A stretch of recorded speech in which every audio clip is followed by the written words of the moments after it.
मैं अकबर अली, आपका math teacher. आज हम डिस्कस करेंगे प्रश्नावली 6.2। क्वेश्चन नंबर 1 से लेकर क्वेश्चन नंबर 4, 5 तक डिस्कस कर लेंगे। आपके पास बुक है तो क्वेश्चन को पहले रीड कर ले, उसके बाद आगे की तरफ बढ़ते हैं। तो क्वेश्चन पहला क्या कहता है? क्वेश्चन पहला कहता है प्रश्नावली 6.2 का, आकृति 6.17 में पहला और दूसरा में डीई और बीसी है। डीई और बीसी समांतर है। डीई समांतर बीसी है। पहले में ईसी और दूसरे में एडी ज्ञात करिए। तो अगर आपको आकृति 1 और 2 में डीई समांतर बीसी बोला है तो डीई समांतर बीसी आकृति कैसी बनी है? आपकी त्रिभुज बन रही है। ठीक है, तो इस त्रिभुज में आपको बोला है कि आप में एक एसी निकालिए और एक में एडी निकालिए। तो ये आकृति बना ली हमने, ए बी सी और ये डी और ये है आपके पास ई। 1.5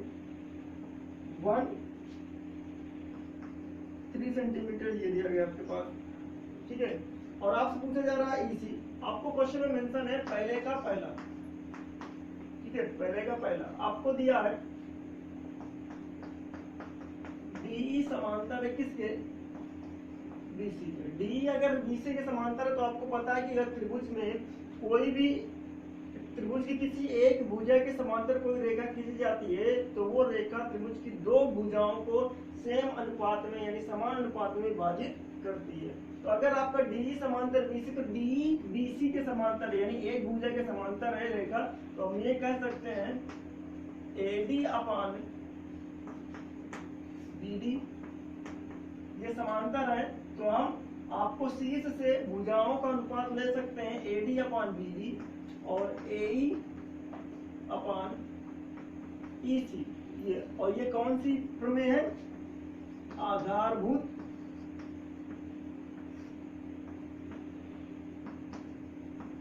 समानुपातिकता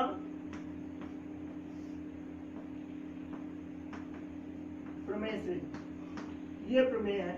इस प्रमेय के जरिए ये है। अब इसमें जो जो वैल्यू पता है उसको रख दीजिए, आपको आंसर मिल जाएगा। एडी की वैल्यू कितनी है? 1.5 है। डीडी की वैल्यू है 3, एई की वैल्यू है 1 और ईसी की वैल्यू हमको नहीं पता है। आप दशमलव हटाएंगे, इधर 0 बढ़ा दीजिए आप, तो आपको मिल जाएगा 15/30 और 1/AC 15, ये 2 मिलेगा। अब क्रॉस मल्टीप्लाई करें तो ईसी की वैल्यू कितनी आ जाएगी? 2 सेंटीमीटर। इसी तरीके से आप क्या दूसरे वाले में आप कर लीजिए। दूसरे वाला भी इस तरीके से है, उसमें भी आपका डी समांतर बीसी है। पॉज द वीडियो है, नोट डाउन। चलो क्वेश्चन नंबर दूसरे की बात करते हैं। क्वेश्चन नंबर दूसरे में कह रहा है किसी त्रिभुज पीक्यूआर की भुजाओं पीक्यू और पीआर पर क्रमशः बिंदु ई और एफ स्थित है। तो कोई त्रिभुज है पीक्यूआर, तो त्रिभुज बना लेते हैं। क्योंकि डायग्राम मेंशन है नहीं ये क्वेश्चन में, डायग्राम बनाना पड़ेगा आपको। ये बन गया पी, ये बन गया क्यू, ये बन गया आर। पी क्यू आर त्रिभुज में आपसे बोला जा रहा है कि पी क्यू और पी आर पर, पी क्यू और पी आर, पी क्यू पहले बोला गया और पी आर बाद में बोला गया है। पी क्यू और पी आर पर क्रमशः बिंदु ई और एफ है। पी क्यू पर ई है और पी आर पर एफ है। क्रमशः बिंदु पी और ई और एफ है। निम्नलिखित में से प्रत्येक स्थिति के लिए बताइए कि क्या EF समांतर QR क्यों होंगे? EF यानी EF को जोड़ दी जाए। EF समांतर QR क्यों होंगे? EF ये हो गया, QR ये हो गया, दोनों आपस में समांतर हो गए कि नहीं होंगे? आपको पता है कि अगर समांतर आपको सिद्ध करना है तो ये जो अदर जो साइड का जो रेशियो है बिंदु का भुजाओं का, वो आपका समान होना चाहिए, तब जाकर के आपका क्या हो जाएगा? समांतर होगा। तो चलिए हमको दिया गया है दूसरे का पहला। दूसरे के पहले में आपका साइड दी गई है, उनका वैल्यू दिया गया है। पीई की वैल्यू दी गई है हमारे पास 3.9 सेंटीमीटर। EQ की वैल्यू दी गई है 3 सेंटीमीटर। PF की वैल्यू दी गई है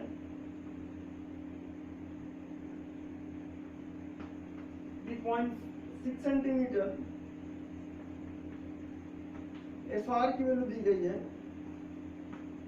2.4 सेंटीमीटर, ये हमको मेंशन है। और आगे की तरफ हम बात करते हैं क्या चीज होगा हमारे लिए।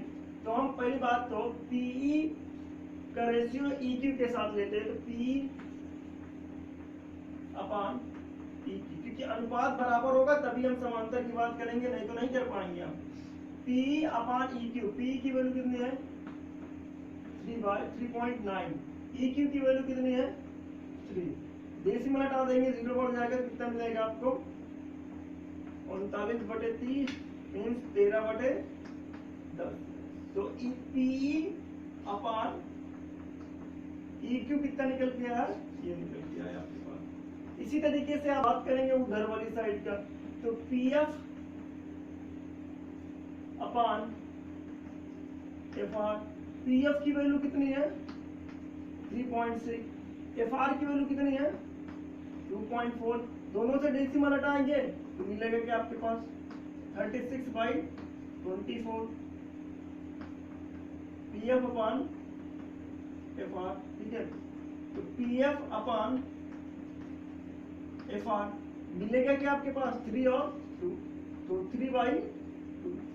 आप देख रहे हैं ये और ये आपस में क्या है, बराबर नहीं है, तो आप कह सकते हैं पीई अनुपात EQ does not equal to F R, P upon F R. इसीलिए इस प्रकार या इसलिए आपका ये जो लाइन है, जब अनुपात ही नहीं बराबर है तो क्या होगा, लाइन भी पैरेलल नहीं होगी। तो आप कह सकते हैं जब अनुपात नहीं बराबर है तो आप कह सकते हैं लाइन पैरेलल नहीं है, आप कह सकते हैं लाइन पैरेलल नहीं है। इसका मतलब EF पैरेलल नहीं है किसके, ठीक है। इसी तरीके से आप दूसरा नंबर क्वेश्चन इसका, तीसरा नंबर क्वेश्चन हो जाएगा आपका, कर लीजिएगा आपका। अगर अनुपात बराबर आएगा दोनों का तो आपका समांतर होगा, और अगर अनुपात बराबर नहीं होगा तो समांतर नहीं होगा। Pause the video and note down. चलिए क्वेश्चन नंबर हम तीसरा पढ़ते हैं, क्या कहता है। आकृति 6.18 में यदि LN पैरेलल CB और LN पैरेलल CD, आकृति ये दी गई है, इसमें बोला है LN पैरेलल CB और LN पैरेलल CD ये दिया गया है, तो सिद्ध कीजिए AM अपान AB और AN अपान AD, ये सिद्ध करना है। तो सबसे पहले हमको दिया है क्वेश्चन नंबर तीसरा, इसमें दिया है LM समांतर है किसके, CB के, CB लिखे या BC लिखे बात वही है, और LN पैरेलल या LN समांतर है किसके, CD के। ये चलिए दो समांतर दी गई है, तो अब हमें क्या सिद्ध करना है, हमको सिद्ध करना है AM upon AB equal to AN upon AD, सिद्ध करना है या सिद्ध करें।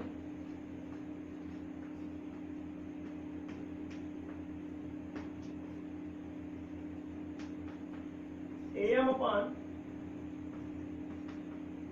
AB equal to AN upon AD, ये चीज सिद्ध करना है। चलिए ये सिद्ध करने के लिए आप क्या करेंगे, सबसे पहले जो गिवन है उसकी बात करते हैं, ये है कहाँ पास, वहीं से आपको कुछ रिजल्ट लेकर के मिलेगा कि जो चीज गिवन होता है तो उसको पहले ढूंढो वो कहाँ पास है, और उसको थ्योरम्स लगाओ जो पढ़ी हुई हमने। तो ये चीज हमारे पास, ये दोनों जो लाइन पैरेलल दी गई है वो ये लाइन पैरेलल है, और ये अगर ज्वाइन किया जाए तो ये ट्रायंगल की बात कर रहा है। ये ट्रायंगल कौन सा ट्रायंगल, किस ट्रायंगल में ये दोनों पैरेलल लाइन, ये जो लाइनें हैं किस ट्रायंगल में है, ये ट्रायंगल में है, मतलब इस त्रिभुज में है। ये जो लाइन पैरेलल दी गई थी, ये जो लाइन समांतर दी गई थी, ये समांतर जो लाइन है यानी समांतर जो रेखाएं हैं किस त्रिभुज में है, इस वाले त्रिभुज में है, इस वाले त्रिभुज में है। तो जिस त्रिभुज में है उस त्रिभुज को ले लीजिए आप। तो हमको लिए है त्रिभुज,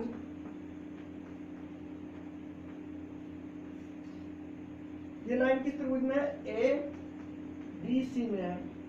त्रिभुज ABC में आपको बोला गया है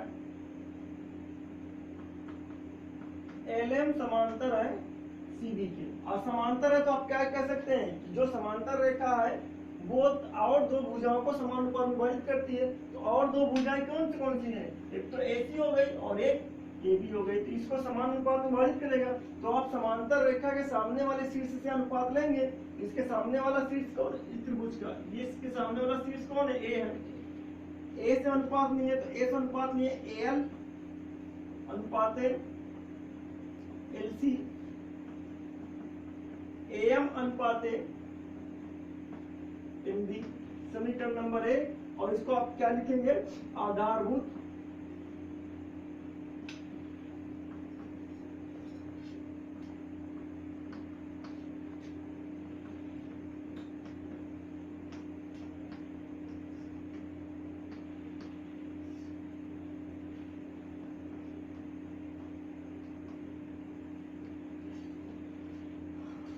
ये चीज हो गई हमारे पास।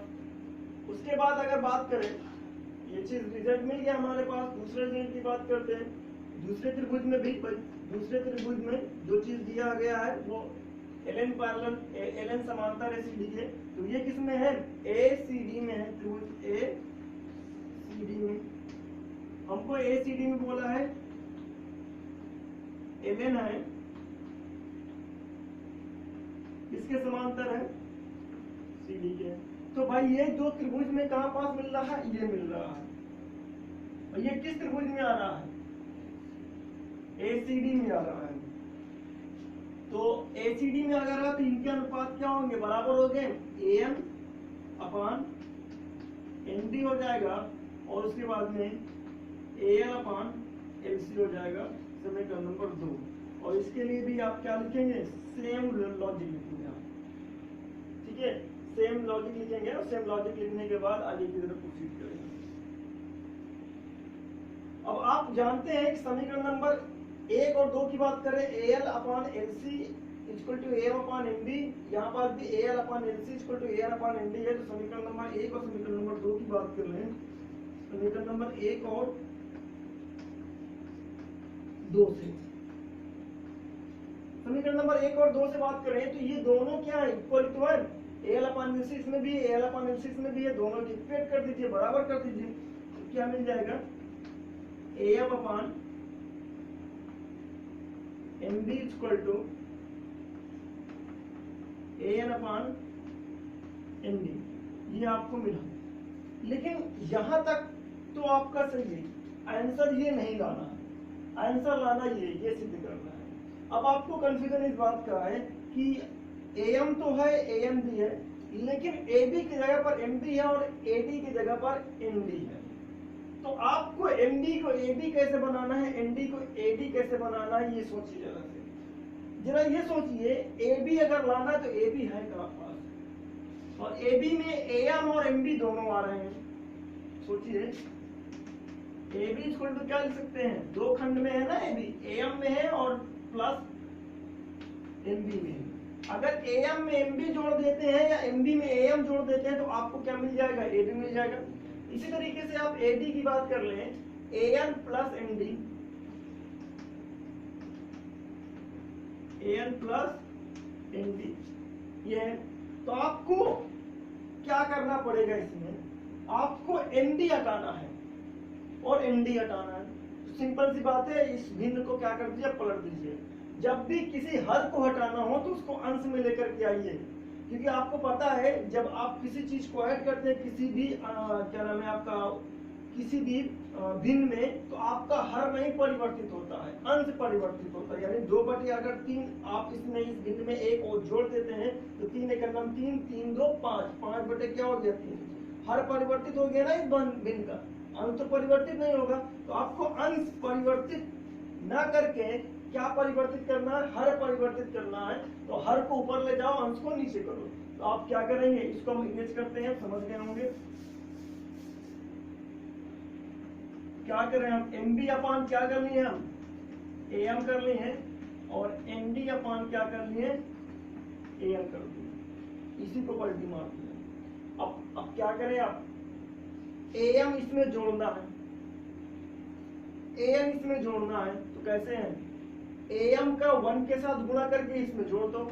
इसका मतलब 1 को दोनों तरफ जोड़ दीजिए, 1 को दोनों तरफ जोड़ दीजिए, तब आपका हर का गुणा उसमें होगा, तब जाकर के आपका MB के साथ जुड़ेगा।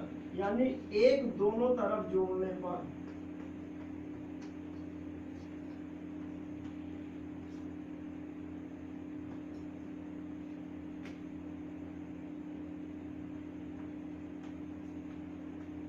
एक दोनों तरफ जोड़ देंगे तो मिलेगा क्या, 1 plus MB upon AM is equal to 1 plus MB upon AM। अब आप जानते हैं कि AM का गुणा इसके साथ होगा और उसके साथ जुड़ जाएगा, तो AM गुणे 1 और धन MB upon AM is equal to AM plus MB upon AM। और ये दोनों का योग किसके बराबर है, AB के बराबर है। ये दोनों का योग किसके बराबर है, AB के बराबर है। और आप फिर से क्या कर दीजिए, आपको AB नीचे रखना है और AM ऊपर रखना है, तो आप फिर से पलटी मार दीजिए। तब क्या मिलेगा आपको, AM अपान AB बराबर AN अपान AD। ये सिद्ध हो गया आपका। पॉज द वीडियो है, नोट डाउन। चलिए क्वेश्चन नंबर हम अब डिस्कस करते हैं, क्वेश्चन नंबर 4 की डिस्कस करते हैं। तो आपके पास चौथा क्वेश्चन है, इसमें दिया गया है आकृति 6.19 जो कि ये है हमारे पास। इसमें दिया है DE समांतर है, क्या दिया गया है, DE समांतर है, DE समांतर है AC के। उसके बाद DF समांतर है AE के, DF समांतर है AE के। ठीक है, अब हमको इसमें सिद्ध करना है कि BF upon FE equal to DE upon AC। हमको सिद्ध करें,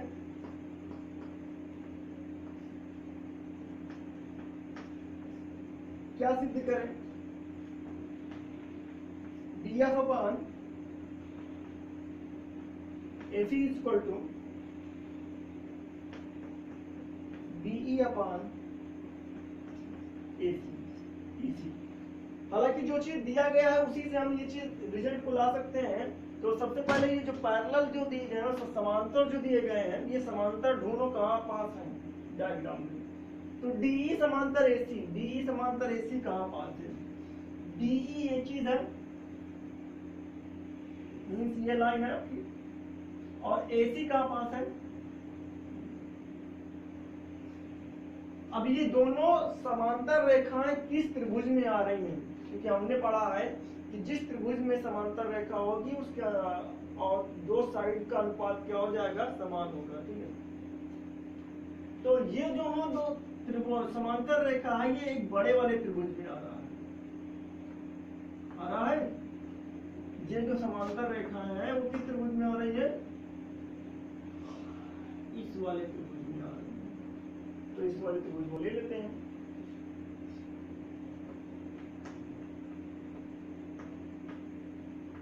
त्रिभुज ABC में, ABC में क्या बोला गया है, DE समांतर है AC, और DE समांतर AC है। तो उस त्रिभुज में अगर बात करें तो जो समांतर है उसके सामने वाले शीर्ष से अनुपात ले लीजिए। तो समांतर कौन है, DE AC है, तो DE AC के समांतर वाला शीर्ष कौन है, ये है।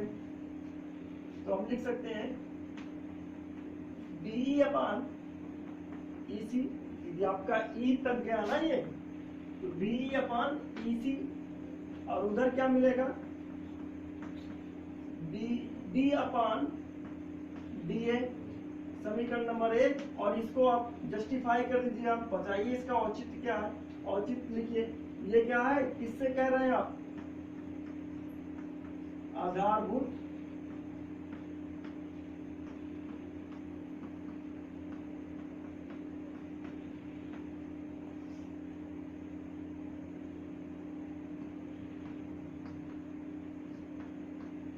प्रमेय से।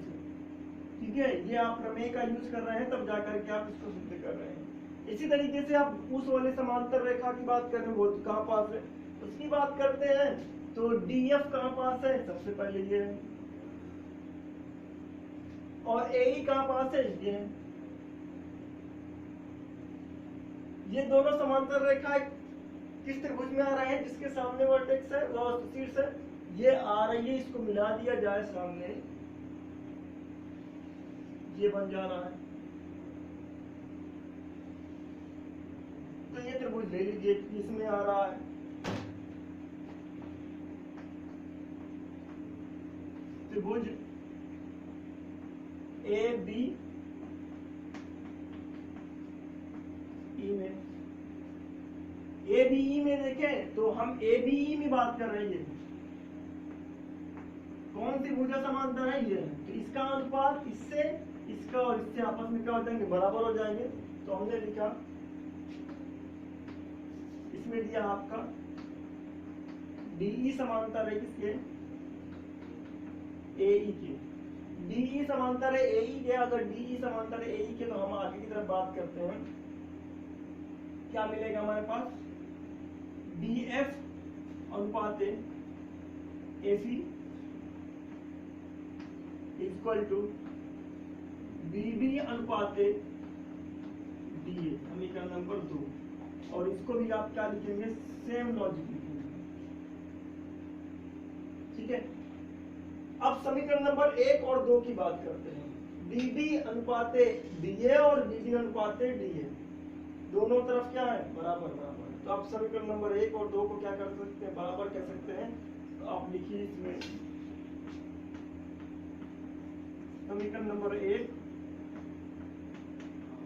और 2 से, समीकरण नंबर 1 और 2 से अगर बात करें तो ये आपका अनुपात क्या हो जाएगा, बराबर हो जाएगा। तो आप लिख सकते हैं डीएफ अनुपात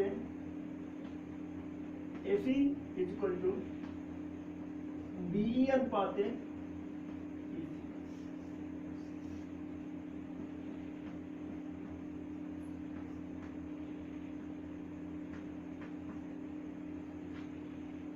Pause the video and note down। अगर आपको वीडियो अच्छी लगी हो तो अपने दोस्तों के साथ में शेयर करें, लाइक करें और चैनल को सब्सक्राइब करें। नीचे चैनल की तरफ, चैनल में आपका सब्सक्रिप्शन बटन होगा, उसको लाल कलर के बटन को आप दबा दें, उसकी बगल में आपको तुरंत 1 घंटे का निशान आ जाएगा, उस घंटे को भी दबा दें, जिससे मैं जैसे एक नई वीडियो अपलोड करूं आपके पास वो वीडियो तुरंत पहुंच सके। घंटा बजाना जरूर न भूलिएगा, सब्सक्राइब करिए। धन्यवाद, आपका दिन शुभ हो।